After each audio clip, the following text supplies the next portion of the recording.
Alright, my people, I greet you so much. Ndabasuhuje mwebwe muri mu gihugu n'abari hanze yacu.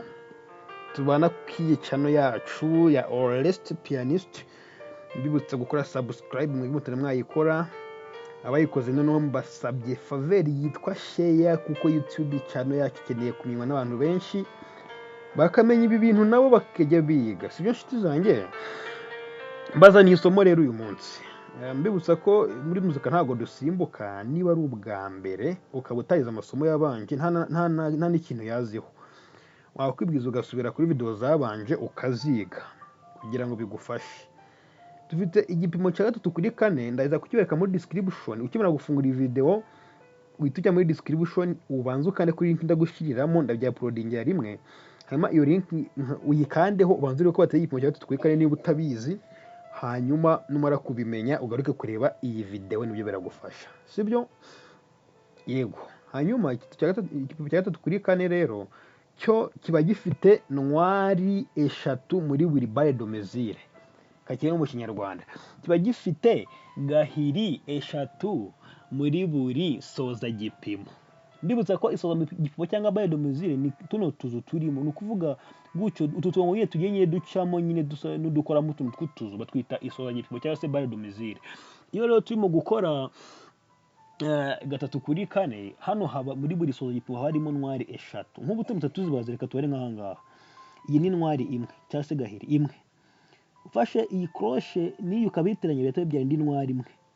Niyi ngiyo gitabyuzo zingahe eshatu katugena ahangaha. Crochet ebyiri zizaye ubose ntwari ebyiri niyi ngiyo gitabyuzo ntwari zingahe eshatu. Hano rero iyi yitwa pointée cyangwa se cyo twita hajye yini branché, yego branché cyangwa se ruzigankoni idomye. Ari nabyo mwabonye kuri uyu mutwe. Ruzigankoni idomye bifite kuvuga ngo harimo iyi ruzigankoni n'aka kadomo kandi mu byuka neza akadomo kavuga ngo ni iri nota ryose ukarivuga ryose ukongeraho kimwe cya kabiri cyaryo. Kandi tuzi ko kimwe cya kabiri cy'iyi ruzigankoni ni gahiri hajye ni gahiri gakoni cyangwa gahiri tsoke byose birakunda. Yego cyase icyo twita ntwari. Ni ukuvuga ntwari ebyiri nizo zibyara iyi ruzigankoni. Gushize kuvuga ngo rero ni ugufata iyi ruzigankoni twongeyeho kimwe cya kabiri cyayo ari cyo cyitwa ntwari nibyo biza guhita bibyara iyi ruzigankoni idomye. Nitwagiye guhita tuvugamo ntwari zingahe eshatu. Mbibutsa ko ntwari niyingana n'igihe cyase cyo twita ta. Iyo manuye gutya ngo pa aba ari igihe kimwe pa bibiri pa bitatu then nkajya pa pa pa pa pa pa. Urumva iyo ngize pa pa pa kano gusa ubwo mba nkoze iri nota ryose. Ubwo nkano nibinga rimwe ubwo ni mi nibwo kaba karangiye. So aho birumvikana ntabwo dutinda. Ntabwo nibyo hangare bavuga nta mbisubiramo ahubwo reka tukore imyitozo. Ndabakorera umwe gusa uyu munsi indi muzayijya kurwana nayo kuko mwebwe mwamaze kuba expert bona nzanda bakora byinshi nuko basobanura gusa uri mukirwanaho. Okay? Sawa. Hano iyi ni do. Sorry. Yego iyi ni do. Bwa ni do twagiye do mi so do re do si do re mi fa so fa mi re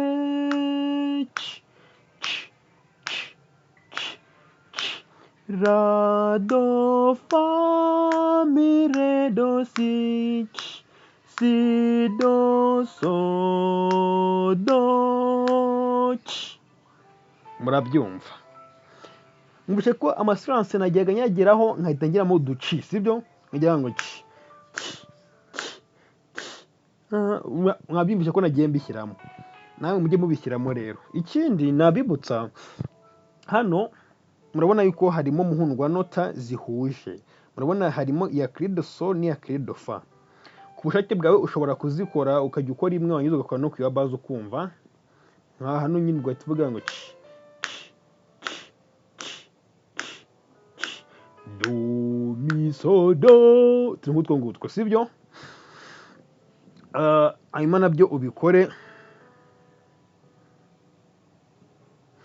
hanyuma ubundi uzaba umbwira uko bimeze. Uzagira imbogamizi azanyandikira kuri WhatsApp yanjye 0729089546 kugira ngo mufashe.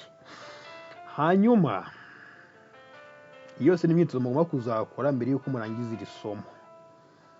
Ubu nanjye azambwira. Ubwo tuzongera guhura turi guhura kuri meziri ya kangahe? 4/4. Ndabakunda cyane rero, mukomeze kumererwa neza, mugire impagarike n'ubugingo. Mbibutsa yuko subscribe, like, comment na share ari inkunga ikomeye cyane. Ni amasegonda make cyane kandi kubikora ntibigoranye. Ciao ciao.